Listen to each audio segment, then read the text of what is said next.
Joy Hind, welcome back to my channel the সানাওয়ে। আজ আমি এই ভিডিওতে বলবো এসএসসি এমটিএস এবং হাবলদারের জন্য যে ফর্ম ফিল আপ হয়েছিল এবং তার যে কারেকশান উইন্ডো দিয়েছে, তো এই উইন্ডোতে তুমি কি কি চেঞ্জ করতে পারবে এবং এই উইন্ডোতে তোমার এই চেঞ্জ অর্থাৎ এই এডিট করার জন্য তুমি কতবার সুযোগ পাবে, এছাড়াও এডিট করতে কত টাকা লাগবে, আর তুমি যদি ভুল করে বা এমনি আগ্রহবশত রিঅ্যাপ্লাইতে ক্লিক করে ফেলো তাহলে কি হবে, তোমার ফর্মটা কি শেষ পর্যন্ত ক্যান্সেল হয়ে যাবে যেটা ফিল আপ করা ছিল। তো এইসব ব্যাপারেই এই ভিডিওতে বলবো এবং এই ভিডিওটা দেখলে তোমাদের আর কোনো ভিডিও দেখতে হবে না, এই ভিডিওর মধ্যেই তোমরা যাবতীয় সব ইনফরমেশান পেয়ে যাবে। তো ধৈর্য ধরে শেষ পর্যন্ত ভিডিওটা দেখো। তো প্রথমেই যদি বলি এই কারেকশান উইন্ডোর ডেটের ব্যাপারে, তো এই ডেটটা কত থেকে কত পর্যন্ত আছে। তো তোমরা ফর্ম ফিল আপের সময় যদি কোনো ভুল করে থাকো এবং সেইগুলো এখন এডিট করার জন্য সময় পাবে 4 তারিখ থেকে 6 তারিখ পর্যন্ত, মাত্র 2 দিন সময়। খুব মন দিয়ে কেয়ারফুলি ভালোভাবে এডিট করবে। যদি ফর্ম ফিল আপের সময় কোনো ভুল হয়ে থাকে, যদি কোনো ভুল না হয় তাহলে আর ওদিকে যাওয়ার দরকার নেই। আগে ভালোভাবে ফর্ম ফিল আপের সময় যে ফর্মটা পেয়েছিলে ফিল আপ করার পরে সেটা ভালোভাবে দেখো। যদি দেখো যে হ্যাঁ ভুল আছে তো এডিটে যাও, আর যদি দেখো যে না কোনো ভুল নেই তাহলে এডিট অপশানে গিয়ে লাভ নেই। তাহলে এই সময়ের মধ্যেই তোমাদেরকে যা চেঞ্জ করার করে নিতে হবে। এবারে বলি এটা তুমি কতবার চেঞ্জ করার সুযোগটা পাবে। তুমি তোমার এই ফর্মটা 2 বার কারেকশান করতে পারবে, আর এই কারেকশানের জন্য তোমাকে পেমেন্ট করতে হবে। ঠিকই, এই কারেকশানের জন্য তোমাকে পেমেন্ট করতে হবে। আর সেটা যে শুধুমাত্র জেনারেল করবে, ফিমেলরা করবে না, বা এসসি এসটি এরা করবে না, শুধু জেনারেল বা ওবিসি করবে সেটা না।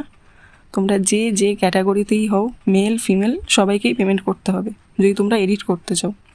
কত টাকা করে বলেছিলাম আগেই যে এডিট করার জন্য 2 বার সুযোগ পাবে। প্রথমবারে এডিটের জন্য 200 টাকা, যদি প্রথমবার এডিটের পরেও ভুল করো তখন আবার সুযোগ পাবে, তখন কিন্তু আবার 500 টাকা দিয়ে পেমেন্ট করতে হবে।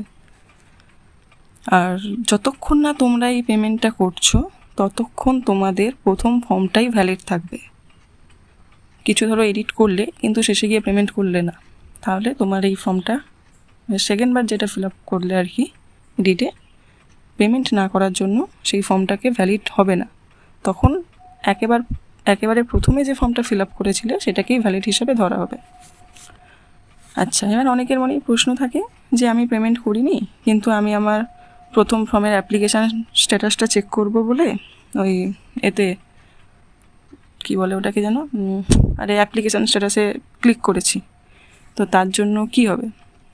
তো তার জন্য কিছুই হবে না। তুমি যদি পেমেন্ট না করো, তোমার কোনো ভুল না হয়, তুমি শুধু এমনি চেক করে চলে গেছো, কোনো পেমেন্ট করোনি, তো তুমি প্রথমে যেটা ফিল আপ করেছিলে সেটাই থাকবে, তোমার আগের ফর্ম কোনো ক্যান্সেল হয়ে যাবে না। একমাত্র তাদেরই সমস্যা হবে যাদের প্রথমেও ভুল ছিল এবং তারা এডিট করেছে কিন্তু পেমেন্ট করতে পারছে না। তো যতক্ষণ না পেমেন্ট করবে ততক্ষণ তোমার কাছে প্রথম ফর্মটাই ভ্যালিড হবে, এটা হচ্ছে মোট কথা। আচ্ছা, তো কেউ আবার শুধু চেক করার জন্য রিঅ্যাপ্লাইতে ক্লিক করে, তো তখন হচ্ছে তাদের মনেও প্রশ্ন থাকে যে পেমেন্ট করতে হবে কি না। না, তুমি যদি চেক করার জন্য রিঅ্যাপ্লাই ক্লিক করো তাহলে তোমাকে আর পেমেন্ট করার দরকার নেই। একই কথা, যতক্ষণ না পেমেন্ট করবে ততক্ষণ তোমার প্রথম ফর্মটাই ভ্যালিড থাকবে। আর আচ্ছা, এবার কি কারেকশান করতে পারবে আর কি পারবে না। তো তোমরা প্রথমে এসএসসি ওয়েবসাইটে যাবে, গিয়ে লগ ইন করবে, করলে রেজিস্ট্রেশন নাম্বার পাসওয়ার্ড দিয়ে লগ ইন করলে, তো করার পরে মাই অ্যাপ্লিকেশানে যাবে এবং ড্যাশবোর্ডে যাবে। তো সেখানে গেলেই তোমরা তোমাদের সব ডিটেলস দেখতে পাবে। তো ফার্স্ট পেজে মানে 1 থেকে 18 নাম্বারে, যেটা তোমরা রেজিস্ট্রেশন ডিটেলস বলে যাকে ওটিআরের সময় যেগুলো দেওয়া হয়েছিল, সেইগুলো তোমরা কখনোই চেঞ্জ করতে পারবে না। তো অনেকের সবথেকে বড় প্রশ্ন থাকে মনে যে কাস্ট নিয়ে। তো ক্যাটাগরি আমার কাছে, ক্যাটাগরি কি এখন চেঞ্জ করতে পারবে? না, এখন কোনোভাবেই আর ক্যাটাগরি চেঞ্জ করতে পারবে না, কারণ অনেকেরই যখন ফর্ম ফিল আপ করে তখন হয়তো হাতে ইডাব্লিউএস সার্টিফিকেট নেই, কিন্তু এখন হয়তো পেয়ে গেছে। তাহলে এখন কি আমি সেই ইডাব্লিউএসটা দিতে পারবো? না, এখন না, দেওয়া যাবে না। কারণ দেখো, তোমরা দেখতে পাচ্ছ 1 থেকে 18 পর্যন্ত চেঞ্জ করা যাবে না। তাহলে কি চেঞ্জ করতে পারবে? তোমরা 19 নাম্বার থেকে যেগুলো আছে সেগুলো সব কিছু চেঞ্জ করতে পারবে, যেমন হাইয়েস্ট এডুকেশান কোয়ালিফিকেশান, এছাড়াও qualify education details, exam centre, choice preference, ছবি, সাইন, এইগুলো সব এখন চেক করতে পারবে। আবার ছবি আর সাইন আবার আপলোড করতে পারবে।